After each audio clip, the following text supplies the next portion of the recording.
Hi families, உங்களுக்கு விலைக்கு தைக்க கஷ்டமாக இருக்கா? என்னமாரி கொஞ்சம் சோம்பேறிப்படுற ஆளாக இருந்து ஒழுங்காக தேய்க்க தெரியலனா ஒரு சிம்பிள் டிப்ஸ், 2 இன்க்ரீடியன்ஸ் ஒன்லி. பார்க்கலாமா?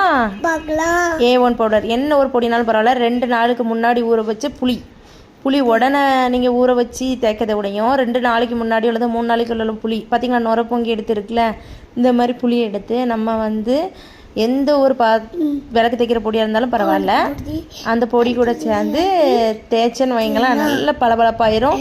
லேசாக அப்படி ரப் பண்ணாலே போதும், பார்த்தீங்கனாலே தெரியும் வீடியோவில், லைட்டாக ரப் பண்ணாலே போதும், உடனே அந்த அழுக்கெல்லாம் போயிடும். 1 வீக்காக விளக்கு தைக்கலை, 1 வீக்லேயே பச்சை பிடிச்சிருச்சு. என்ன பண்ண?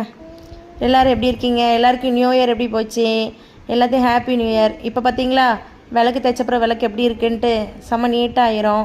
இந்த மாதிரி நீங்களும் ட்ரை பண்ணி பாருங்கள். புளி தான் ரொம்ப மஸ்ட்டு, எந்த பொடினாலும் நீங்கள் யூஸ் பண்ணிக்கலாம்.